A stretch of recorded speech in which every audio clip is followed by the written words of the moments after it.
Donald Trump in jail, pull movements, Rafah raided, an Islamic takeover in the United Kingdom, Palantir earnings, war on the young, economic data on recession or not, and more. Let's cover it all in today's Meet Kevin report. First, let's talk about what's going on in the United Kingdom, because a lot of people are freaking out over, wait a minute, is this the United Kingdom? A lot of people are circulating images and a video of an Islamic victory in the United Kingdom, especially in this district of Manningham, which is a district within Bradford. Bradford is about the 10th largest city inside the United Kingdom, and Manningham is a particular district of it. And so there are some folks who are circulating this, essentially implying that illegal immigration is now contributing to the Islamic takeover of what maybe previously were not Islamic areas. And so this is circulating to add fuel to the fire of really just the immigration debate. So what I wanted to try to find out is, what is Manningham and what was the population of Manningham before this takeover, so to speak? Because I usually like to let facts and data speak for me. So take a look at this. Manningham in the United Kingdom, this is the election. They won a district seat with 77% of the vote going to Muhammad. Now that represented a total of about 4,100 votes. So really small. In fact, in Manningham itself has just a population of 20,545, which is just a fraction, just 6% of Bradford. But see, when we look at tweets like this, people suggest a district within Bradford, the United Kingdom, which is true, but the lead is Bradford, which suggests, wait a minute, must be large. But it's really actually just a tiny district of Bradford. And what I found was that 59.5% of those in Manningham were actually born in the United Kingdom. And that area is 82.7% Muslim. And so, again, you have this suggestion that maybe dark times are ahead because of immigration transforming the United Kingdom. But really what they're doing through these tweets is they're trying to imply through our biases that, wait a minute, the United Kingdom should be white. Why all of a sudden is it being taken over by Muslim individuals? When the reality is nothing's actually changed over the last 20 years. In fact, the population of Manningham over the last 20 years has moved up by about 3,600. So you have this tiny movement in the population of Manningham. Basically, it hasn't grown but maybe 16% over the last 20 years. And now all of a sudden there's this suggestion that, hey, immigration is destroying the United Kingdom. But the reality is the Labour Party, yes, has lost some seats due to lack of sympathy for what's happening in Gaza. And so we are seeing more Muslim candidates start winning votes in local elections.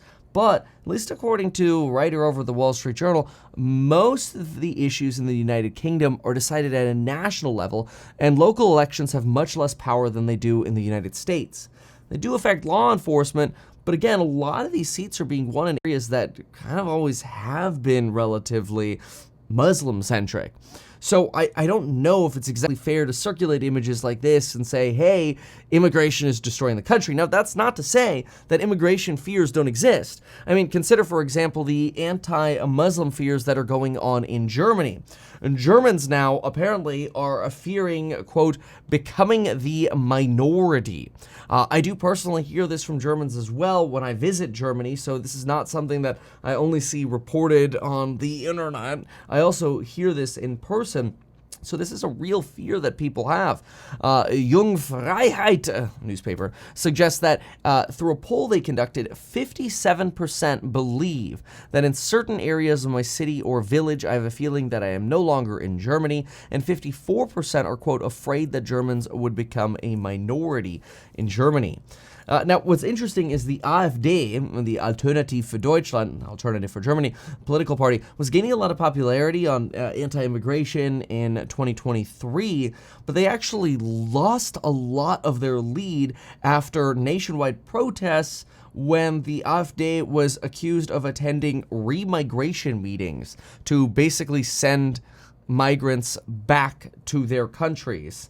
You can actually see that here. This is the blue line is the sort of voting share of the AfD in Germany. You can see it's sort of ticked down here in 2024 as some of those topics have come to light, and people are starting to think a little bit, okay, well maybe some of the anti-immigration fear has gone a little too far.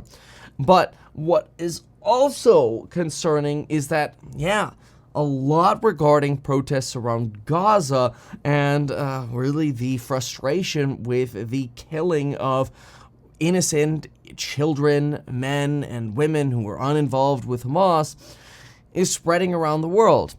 For example, Columbia University just canceled their main commencement ceremony. The Wall Street Journal just put out a document basically showcasing that there are mostly left-leaning groups and longtime activists that have been helping plan and train college students for months on how to conduct more organized demonstrations. One of the groups possibly involved could be the National Students of Justice in Palestine, which they've been around for about 20 years, 300 chapters. There's talk about Google Drive circulating about how to resist them, how to resist the police, set up encampments, how to demonstrate or protest or get the most media involved. Because remember, the idea of any good protest is that you cause the cancellation of events. So it's not a surprise a lot of these protests are happening right around commencement events. And ultimately, pro-Gaza protesters come from this angle of, hey, we need to force resistance in America, because really what you're doing is, by forcing resistance in America, you're showing that there's nothing wrong with actually being a member of Hamas, and instead, by being a member of Hamas, you're really just somebody who is on the front lines defending the Palestinian people. After all, over 34,700 individuals have been killed in the Gaza Strip and West Bank since October 7th, which was the retaliation by Israel for about 1,400 deaths in Israel on October 7th, 2023, after the Hamas attack in Israel. So obviously, you've got a very, very dramatic situation going on with anti-killings in Gaza protests, which totally makes sense. But at some point, those protests do rise to the level of committing a lot of crime in the United States via, let's say, graffitiing police vehicles like this one in New York, or right outside the protests of the Met Gala or leading to the Met Gala. You had statues, historic statues being graffitied, as well as UCLA was graffitied or otherwise. Now, it's important to remember that a lot of folks get very frustrated when somebody complains about graffiti being a crime, but it's very important to remember that this doesn't mean that wars, deaths, or other crimes are not crimes. I wrote this out on purpose because there's a lot of emotion that goes into this, and rightfully so. A lot of people are dying, and a lot of innocent people are dying. But let's be clear, this is not a mutually exclusive statement, and arguing otherwise, I wrote, is a logical fallacy. Causing property damage in America is well beyond the First Amendment right to free speech and protest. Unfortunately, some suggest that calling graffiti a crime, like vandalizing is a crime, but therefore the murder of children in Gaza must not be a crime, then is an illogical statement.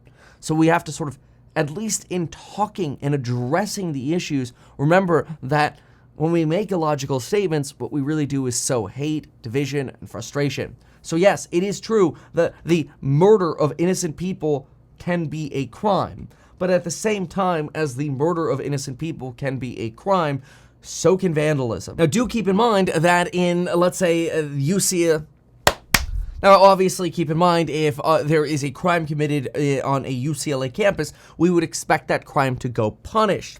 Things do get more blurry in a war-torn region, but that doesn't make it okay to see innocent people killed. This is obviously problematic, and it's one of the reasons the United States has now delayed weapons being essentially sold to Israel. The Biden administration had a deal to sell about 6,500, they're called tail kits, for $260 million to Israel. Now, these are really interesting. These are called JDAM tail kits. Basically, what you're doing is you're taking dumb bombs, which are bombs you just sort of lob or drop onto a target, and you retrofit them with a tail kit to make them smart bombs, which are laser and GPS guided, so they can better attack their targets. Now, you'd think that better targeting would be a good thing as opposed to using just dumb bombs, but the reality is the Biden administration has been skirting some of the notification requirements to let Congress know exactly what kind of arms sales are actually going on to Israel.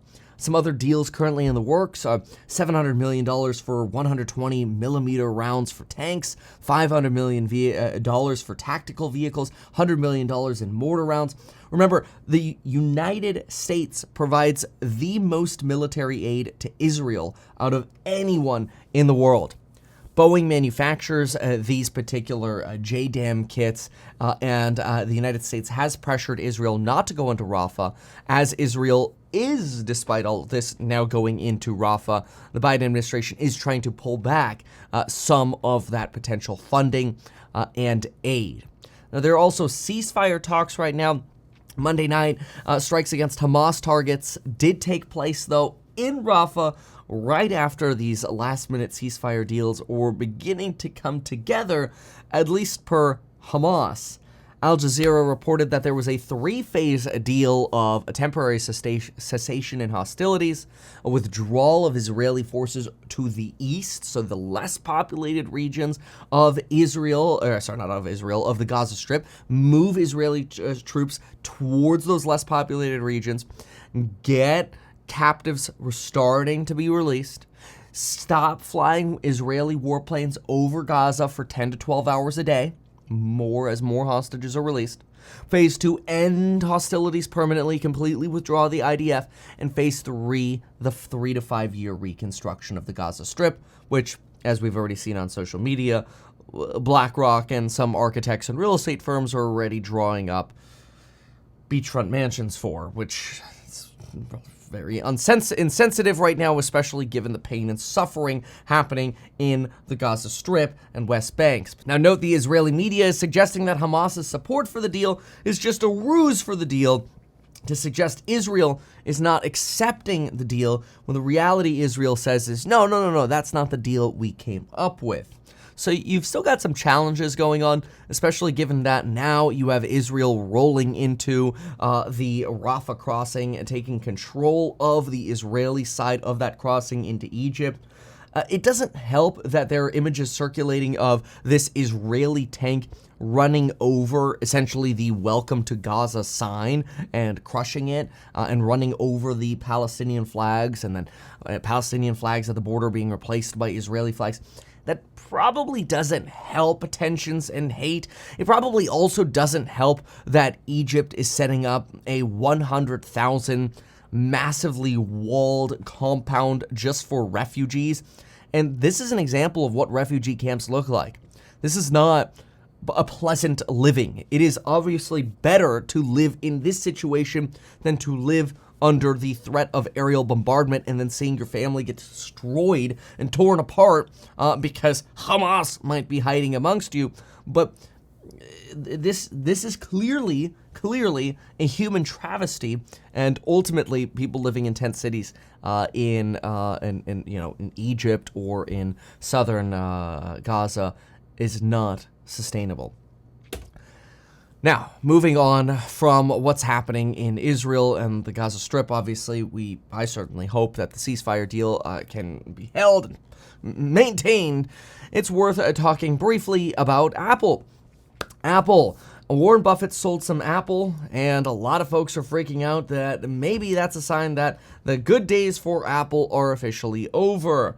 Well, Apple did have a rough Q1, and while we have the iPad event happening today for Apple, so stay tuned for some really cool announcements, Warren Buffett suggests that he sold a 13% stake in Apple for tax reasons to offset some of the other gains that they had, and they still expect Apple to be the largest holding for Berkshire Hathaway by the end of 2024.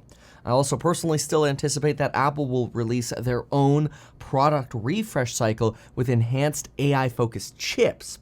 Yet some of this obviously will be branding. Of course, I hope they also provide a lot of AI functionality and value, especially with that chatbot that I won't mention so it doesn't appear and turn on all of your Apple devices right now. Isn't that right? Okay, Google. So I shouldn't have done that. I'm sorry. Okay, anyway, so Apple's chip center is called Apple Chips in Data Centers. This is apparently a secret initiative that has been going on for a couple years now. And this is a partnership of Apple with TSM to manufacture their own data center chips to run AI. Keep in mind that Apple has been using neural net style chips, M-series chips, since 2017. So they already kind of have AI chips, but they just don't have AI chips running on your device, chatbots yet, or other useful AI tools that we're already using on sort of a daily basis that we're relying on servers to send our information to, like sending our information to GPT just to get it back. That obviously creates some data privacy concerns that Apple might be able to capitalize on. Personally, I'm still pretty bullish Apple after I heard about the on-device AI that they've been planning in some papers they released about a month ago. Broke those down over on ehack.com. Now, let's talk Trump versus Biden. Trump versus Biden, the biggest issues always seem to come down to the battleground states: Arizona, Georgia, Michigan, Nevada, Pennsylvania, Wisconsin. In general election polls, the last two general election polls that we saw Saturday, May 4th, may the 4th be with you, and Cinco de Mayo, actually showed Biden in the lead. You had Biden in the lead by 1 point in the ABC Ipsos poll, and then the TIP poll, you had Biden in the lead by 2. But I found that really interesting because when you jumped over to what was going on in battleground states, look at the battleground states. Donald Trump smashing Joe Biden in every single one of those states. On top of that, I thought it was very interesting that the Financial Times, even though suggesting Donald Trump had a 0.8% lead, created a survey to find out what people thought about what caused inflation. And I personally thought this was an obvious one. COVID policies, duh, a rapid expansion of money printing, and therefore, well, essentially inducing a substantial amount of demand, while at the same time shutting down factories due to COVID. So you're reducing supply while increasing the capacity for people to demand products and services. I thought COVID was very obvious as the greatest reason for inflation, but apparently wasn't. COVID was actually only here at about 35-ish% of the reason that people gave. It's actually about 58% of the reason that people gave being greedflation. Now, I was really surprised by that. Greedflation being a driver, in my opinion, it really shows quite a bit of a fundamental misunderstanding of economics. Greedflation is really only possible when the consumer's willingness to pay increases to the point that businesses feel they can raise prices and not lose business solely. And so one corporation being greedy will be destroyed by competition. See, in my opinion, greedflation is only possible when companies raise prices without an increase in the consumer's willingness to pay. So in other words, if you're willing to pay $10 for this coffee mug, but the corporation says, screw you, $11, $12, $13, that would be greedflation. But if my willingness to pay goes up because I have more money, and I'm willing to now pay $15 for this mug, and a corporation goes, okay, $11, $12, and nobody's demanding this product less, then what you have is not greedflation, what you have is inflation, because everyone's prices are going up. In other words, your dollar lost purchasing power. That's driven by government spending and fiscal money printing, so to speak. One corporation becoming greedy will generally be destroyed by competition, a la Starbucks in China. Y'all need to wake up, Starbucks in China. Even Howard Schultz had a message to the board of Starbucks and said, look, the brand is the foundation of Starbucks, and Starbucks is in an inflection point, and if you really want to know what's going on, put a freaking apron on and get in the stores. You want to know why you missed earnings? Get on the ground level. Find out, are people happy? Are people willing to pay the prices that you're charging for your premium brand? Or do you need to maybe recognize you got competition in China? There's a good piece by Howard Schultz. He wasn't exactly that blunt, but that's basically what he meant. So really surprised there on greedflation, have to say. Anyway, Donald Trump, a little bit more on Trump. Donald Trump was threatened with jail time for the hush money gag order violations. Apparently, he's violated the judicially imposed gag order 10 times. Now, I know a lot of Trump supporters say, hey, but, this is an illegal, imposition against him anyway. And a lot of Biden supporters say, no, they're just enforcing the law. We don't really need to get into that. What we need to recognize is he's been sanctioned 10 times. $1,000 for each violation. It's the maximum penalty allowed.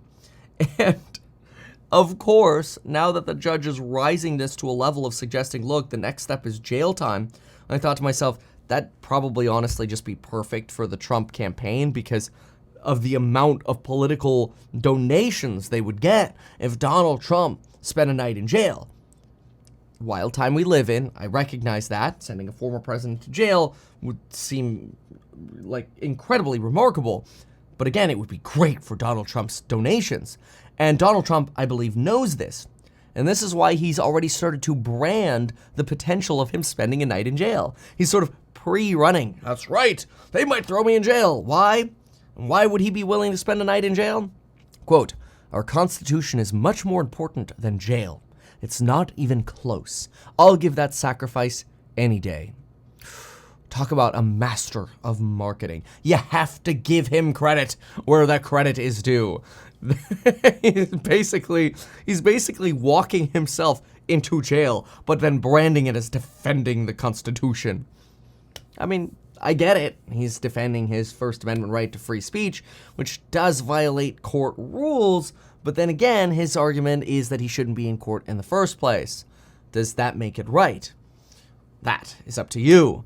But what is not up to us is what Vladimir Putin does with his nuclear drills. Putin has ordered his military to rehearse tactical nuclear weapon usage in combat. This is in response to Emmanuel Macron suggesting that Europe could die.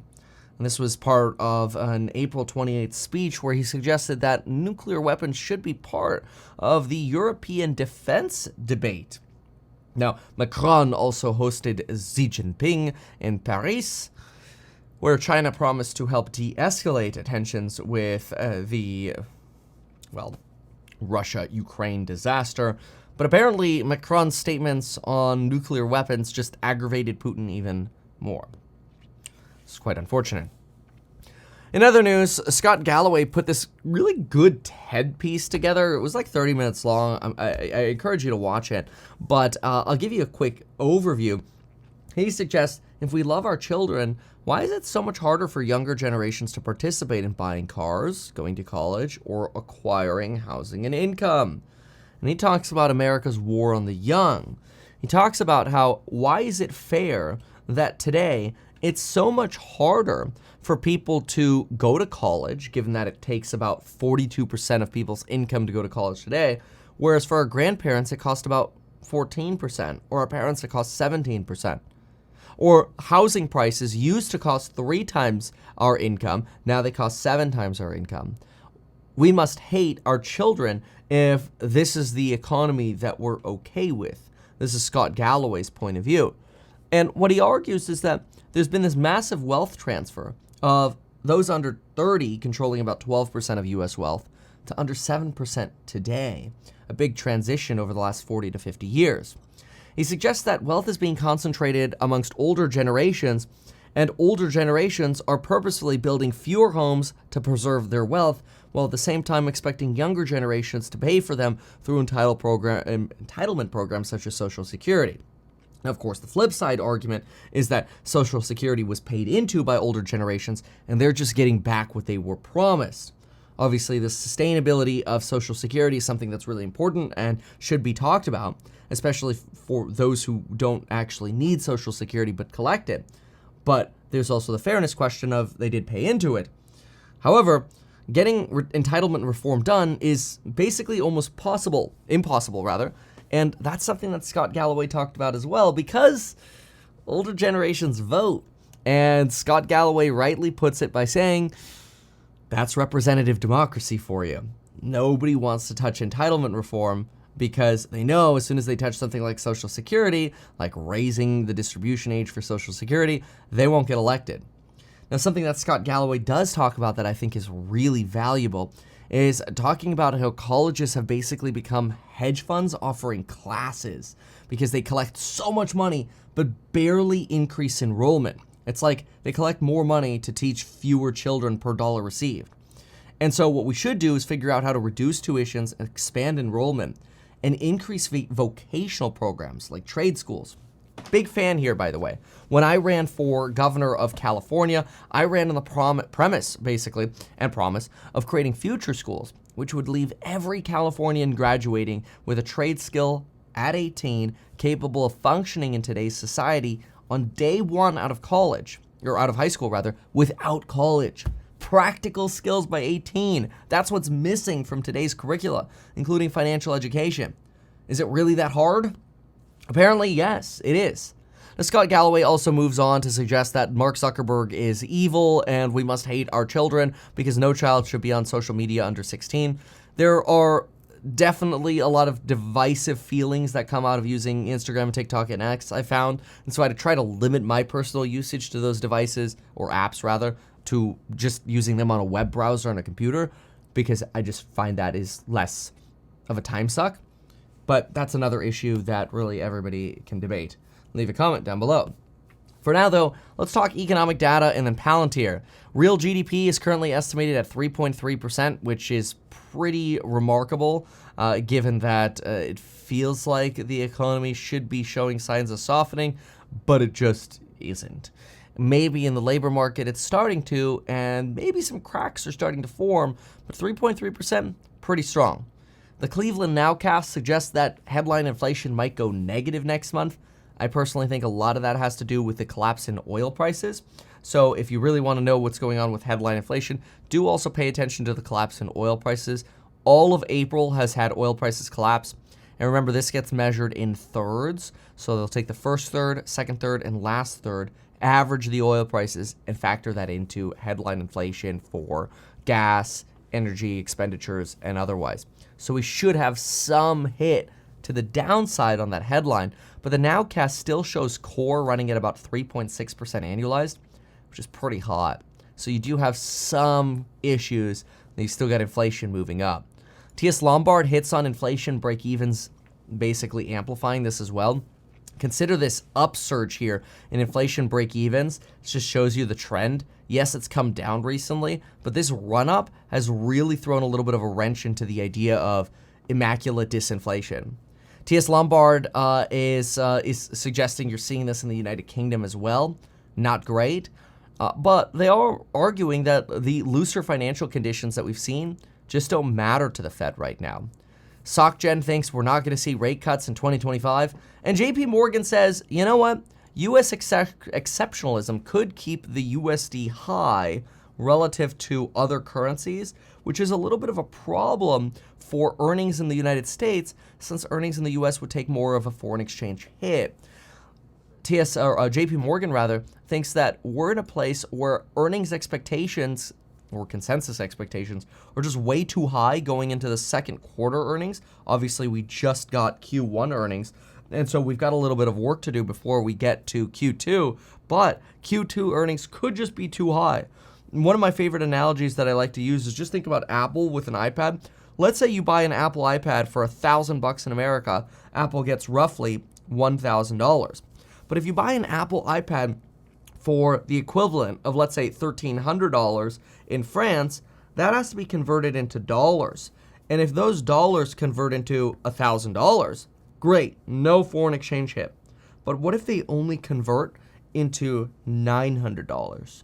Well, now all of a sudden you're selling those iPads for a $1,000 discount in Europe. And a stronger dollar could hurt earnings more than we would hope. So something to keep in mind. FX hits could continue in future quarters. And that's the bottom line there. Why? US exceptionalism. What does that mean? Basically, rest of the world's going into recession as our GDP looks like this, 3.3%. Pretty wild. Now, I know a lot of folks pay attention to Q1 GDP numbers or paid attention to it. This is true. Q1 GDP numbers were pretty low, 1.6%, but a lot of that was driven by a lack of buildup, a lack of inventory buildup, and a lack of exports to other countries, actually reiterating the weakness abroad and suggesting that companies feel a little more comfortable in their supply chains in America. Now let's wrap this up by talking about Palantir. Take a look at Palantir. Wall Street greed takes over again, I say. The reason for this is Palantir stock yesterday was up 8%, down 11% in pre-market today. Now, why would that be? After all, they beat on Q1 EBITDA, they beat on their fiscal year guide. Gross margin, 81.6%, net at 16.7%.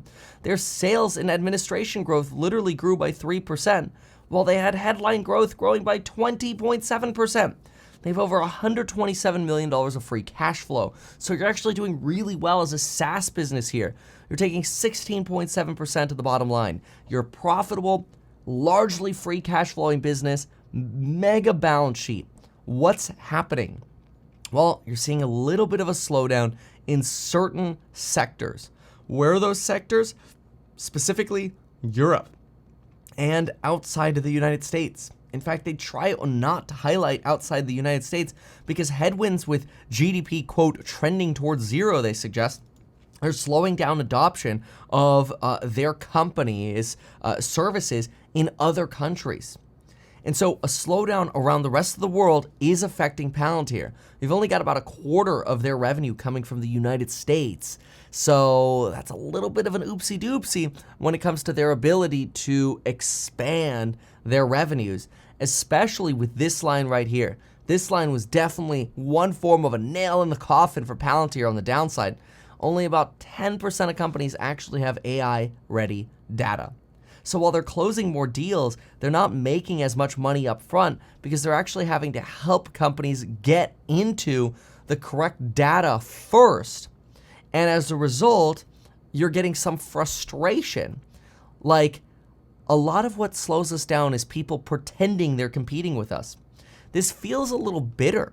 You actually have some hate fighting going on by the CEO as well in the earnings call. He literally says, why do they fight for Palantir? Why do they? Every time someone writes something unique, Palantir's gone MAGA. Palantir doesn't have a product. Palantir doesn't have a margin or margins. I'm sure in this quarter, Palantir's growth is decelerating, despite the fact that it's obviously crushing it in America.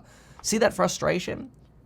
Yes, we're winning in America, but the rest of the world is slowing down and people hate on Palantir. You feel a lot of tension coming out from the executive staff.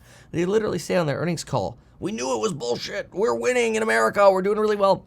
And it's true. Outside of their strategic commercial contracts, which were basically their SPAC investments, they're doing really well. They're growing. I mean, look at this. In the US only, they're growing 68% year over year, 22% sequentially. Really impressive. That's like 88% annual growth, right? Their US government contracts are not as fast. You're really only growing about 12% on an annual side on the government growth side. But the US commercial contracts are killing it. Again, US exceptionalism. We're winning in the US. We need to move beyond AI chatbots. I love this. It is music to my ears what Palantir's numbers are and what they're saying about America, but the slowdown abroad and this nail in the coffin right here are, both of these are problems for Palantir. So anyway, there you have a complete breakdown. Hopefully you like this Meet Kevin report. I tried to give you both facts and my opinions. Let me know what you think about that. Palantir bottom line, we'll do some bottom lines here at the end. Palantir bottom line, I'm actually bullish on Palantir. I think as the rest of the world goes into recession, you're just going to create some buy the dip opportunities for a company like Palantir. They're not going BK anytime soon. My take. The Islamophobia, I think, is really taken out of context around the world, especially in the United Kingdom. But I do recognize that more votes are being picked up by pro-Muslim candidates because of the pain that is happening in Gaza. And it breaks my heart to see the death of innocents in Gaza. And so I do blame Israel for that death. That really feels indiscriminate. But let's be real. What happened on October 7th was disgusting. It should never happen to any country.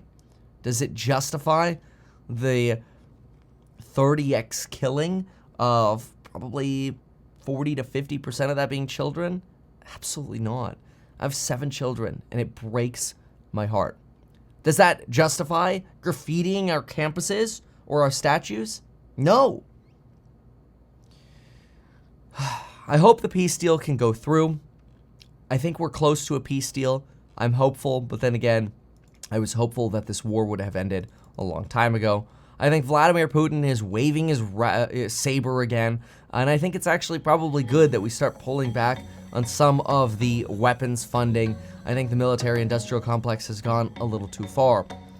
As far as the Trump versus Biden election, well, let's just say polls are polls, and anything can change anytime soon. I really agree with Scott Galloway on making sure that we can get more functional education in our schools, and I hope it happens sooner rather than later. Thanks so much for watching this Meet Kevin Report. We'll see you in the next one. Goodbye. Why not advertise these things that you told us here? I feel like nobody else knows about this. We'll try a little advertising and see how it goes. Congratulations, man. You have done so much. People love you. People look up to you. Kevin Paffrath there, financial analyst and YouTuber. Meet Kevin. Always great to get your take. Even though I'm a licensed financial advisor, licensed real estate broker, and becoming a stockbroker, this video is not personalized advice for you. It is not tax, legal, or otherwise personalized advice tailored to you. This video provides generalized perspective, information, and commentary. Any third-party content I show shall not be deemed endorsed by me. This video is not and shall never be deemed reasonably sufficient information for the purposes of evaluating a security or investment decision. Any links or promoted products are either paid affiliations or products or services we may benefit from. I also personally operate an actively managed ETF. I may personally hold or otherwise hold long or short positions in various securities, potentially including those mentioned in this video. However, I have no relationship to any issuer other than HouseHack, nor am I presently acting as a market maker. Make sure if you're considering investing in HouseHack to always read the PPM at househack.com.